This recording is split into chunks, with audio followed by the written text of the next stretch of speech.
All right, another Cherokee, Carolina. Big old female. Ooh, Bertha's got butt. This one had cracks in here. This is one of the ones I was using my Sequestrum control technique. What happens is these were all very, very deep cracks into the shell and actually went to the periosteum. So where it was fractured, I actually ground down right to the periosteum until it bled at the actual edge. What it does is, as this heals, you'll be able to monitor anything that's happening inside these cracks. In other words, if there was an infection, if there was a crack over here and it wasn't ground, it could be an infection beneath the shell and you would not know. So years from now, this turtle could be in gobs and gobs of pain as an infection is going down inside the turtle. Okay, here it gives it a path of least resistance, so any infection where that fracture is actually comes out instead of going in. How cool is that? Okay, that is pretty awesome. One day I'm gonna break this like up. A drain tube, kind of, but maybe I don't have to write it up anymore because I just did this thing on the video. No, we'll get National Geographic involved. But anyway, what we'll do is right now, it looks like it's time actually for some sequester removal. Now, this turtle to me is ready for release soon. Well, if not tomorrow. Well, no. But once we get her back in and you Dremel a lot of this down. It's done. It's Dremel. This is done. Oh. So he's saying that everything's done, and he's just saying that you needed to see that little white piece of bone right there? Okay, that's the sequestrum that needs to come off. Okay, what happens is, since I've ground down, I know that the infection is not deep inside this turtle, and that's why you only like the other pieces. That other turtle that had the big chunks, I was pulling off, like a large chunk of bone. Dr. Ann turtle.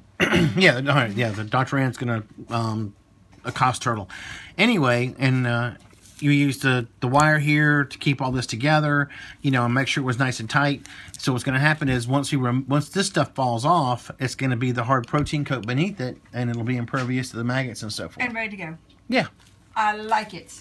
You ready to be free and go have some babies? And I think this will probably come off now. I just don't have my dental picks with me. I'm trying to get a piece to pop off just with the camera while we're watching. And it's not going to come. You want two hands?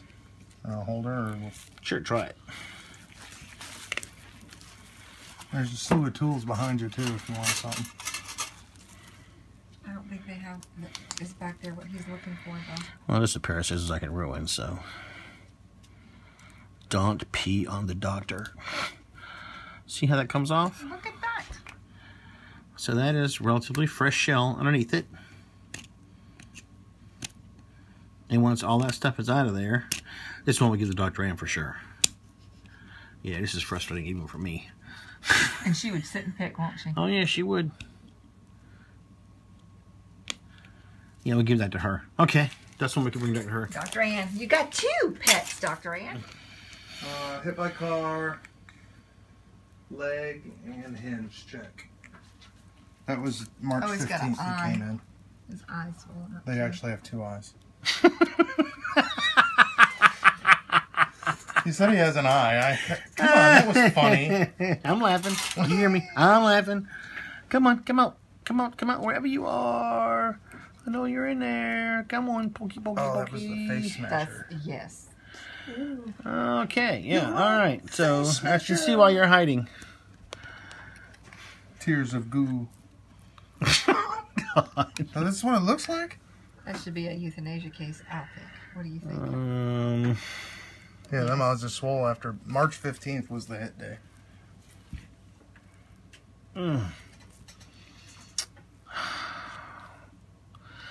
Well, euthanize or sedate him and get a better look. He's been here since March. What's Has it eaten? Well, she'd been feed. I think he'd be dead by now. What's his weight feel like to you? Actually feels pretty heavy. Yeah. He eats. All right, so anyway, this one, we can pry our way in here. Has some other swollen periorbital sockets. I can see some maxillary fractures. I thought I saw a mandibular fracture as well. It's not too displaced for these guys to survive, or even eat for that matter, if this guy has actually been eating. But anyway, I guess what I would want to do is sedate this guy, get a better look, and see if there's something else we could do for him. And because it is kind of late in the game for any true reconstructive surgery. Right. Yeah, that's an old turtle. Yeah, and he definitely needs a fecal done. Yeah. Beautiful. Okay. So, right. Where is that coming from? Let me get you a All right, it's straw. coming from his butt. Let me get you a straw. Okay, let's get scheduled for release at Tina and Phillip. So if Tina and Phillip are watching, or giving him the free to go. Tina and Phillip, when you get them back, you may want to get some fingernail polish remover and take this stuff off of here. They say possession is 9/10 of the law, and somewhere there's some kid who's got a picture of this turtle and like, it's my baby turtle. Yeah, she's an attorney. She'll be like, that's mine. She probably put up a bigger fight than most people. I'll give her that part. But if she's standing in front of some kid and some judge sees a picture of him going, "It's my baby turtle," then the kid might win. So yeah, clean this stuff off of here. You know, a little bit of fingernail polish remover. Just get that off of there. That way, there's no permanent marks because possession is 9/10 of the law, and someone owned this before or claimed it before. State of Mississippi. Well, maybe true, but you know.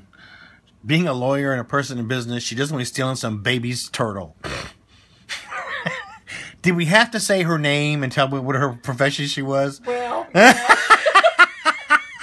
We did. Ordinarily, I try to keep my clients out of these videos, you know, just in case. But anyway, so point being is when you get it back, try to clean this stuff off.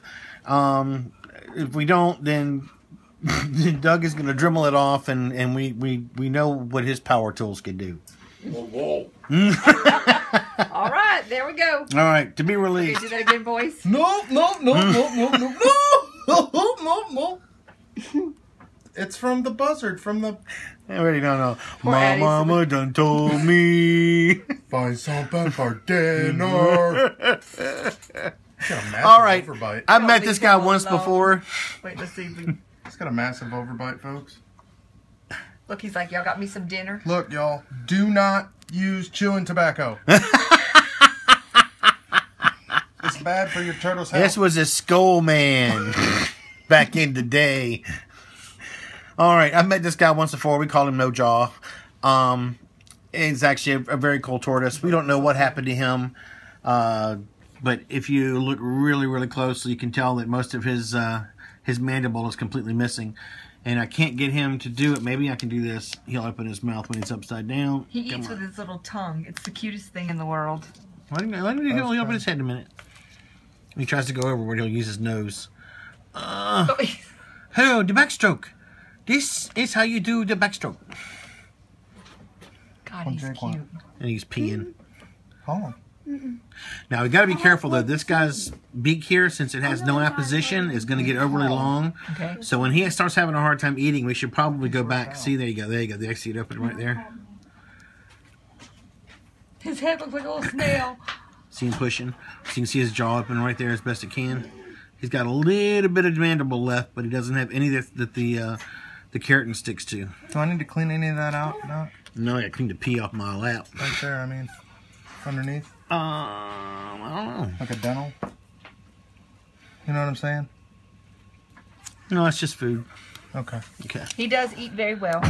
How does his weight feel to you? Actually, he's not the heaviest turtle we held today, but he's actually got a good weight. But this is actually a very cool turtle. We saw him, I guess it was pretty soon after his injury. It was still pretty healed, so we just opted to keep this guy for educational purposes. And he's got the cutest little face. He does. Look, his little profile right there is just adorable. Don't. No.